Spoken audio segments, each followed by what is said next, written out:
I want to tell people about an American artist, John de Martelly, who taught art at MSU for about 3 decades. I knew John very well. He was a close friend. One of the things we did when we started this project, we were looking for different people, categories, and artist is one of them. John was an artist beginning in the early 1930s, but his name was John S. de Martelly. And even though he was a close friend, I always thought he was Italian. Talk about bias. And when I did some research on him, I found out that the S stood for Stockton, the family name. One of his ancestors was a gentleman named Richard Stockton, and Richard Stockton was one of the signers of the Declaration of Independence. As long as I knew John, he never mentioned any of that. His family was obviously wealthy on the East Coast. His original ancestor came here in 1650. So you could clearly say he was one of the founders of America, the United States. His namesake can be also traced to John Stockton. John Stockton's family member was a woman who was married to Louis Gaspar de Martelly. And I discovered that Louis Gaspar de Martelly came from France. He moved to England. So the de Martelly family and the Stockton family both end up in the United States, in New Jersey and then Pennsylvania.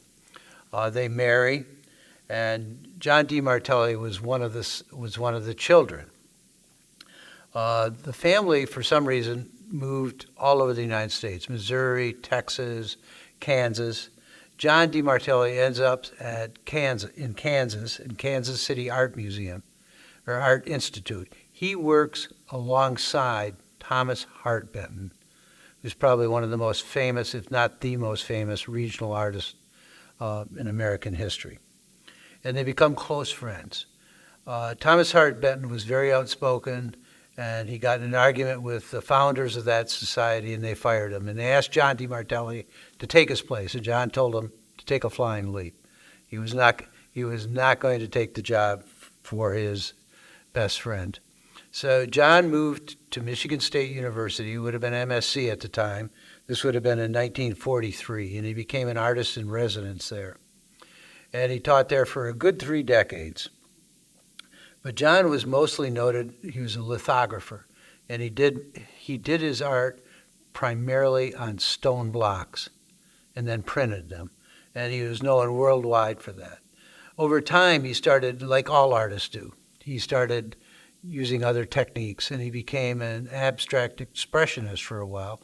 And if you go to Michigan State University, the Union, first floor, the main lounge, in the corner, that he donated a painting to MSU of Plaedes, I guess it's pronounced. It's the Seven Sisters stars, and that still sits there today. Donated in 1949. John, when he was also in Kansas City, I'd love to see some of these, but I've never been able to locate them, is he did illustrations for Hallmark cards. So he was doing their little illustrations. During the Depression, he and both Thomas Hart Benton worked for Works Progress Administration. John's specialty was doing farm scenes, and he did a lot of those in Missouri. And they would be scenes of people putting up hay, or going to church, or having an evening away at a bar and drinking.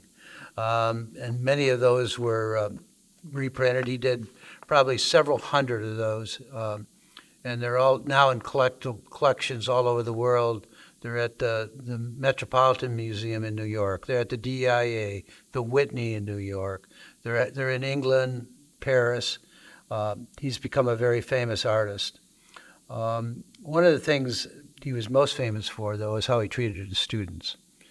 That's how I first heard about him. I heard about him before I knew him, and it was from art students who just said he's a great professor. He just doesn't make you feel small. He makes you feel large. One of the things that John did that was really unusual, toward the end of his life, he was always looking for his next project. So we went over to his house once. He lived on Powell Road in Nokomis. And in his back, he had bought a Quonset hut, surplus from MSU, that they used during World War II. He turned it into a studio, and it's still there today. But John decided he wanted to build a boat. And we went, okay, have you ever built a boat, John? He goes, no. So he built a little tiny model about this big, but little did I realize he was building like a 40-foot boat. And he built it in his driveway out in Okemos on Powell Road. He wasn't anywhere near water. He never finished it, but his son finished it, and he used it for a dozen years out in the Pacific Ocean off of Washington State.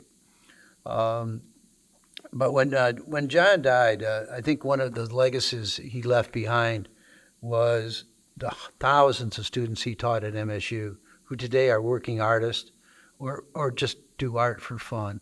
One of the interesting things about him, he was classically trained, so he went to various art institutes across the world.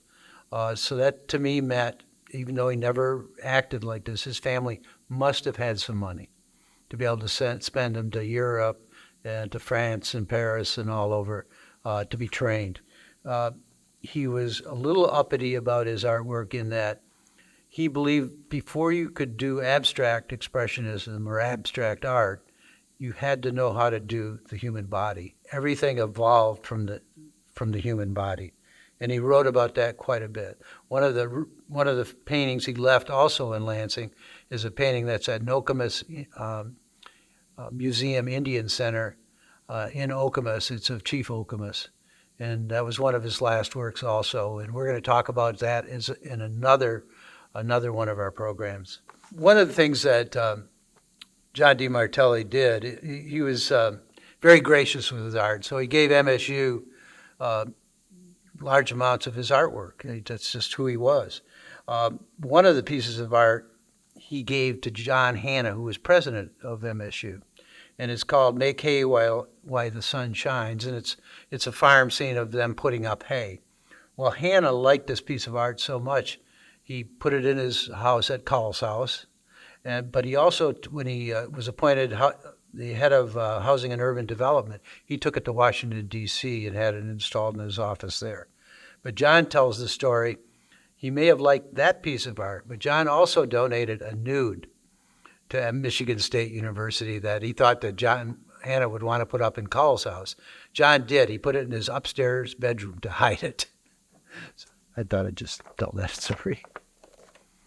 And I'm sure it's not there anymore.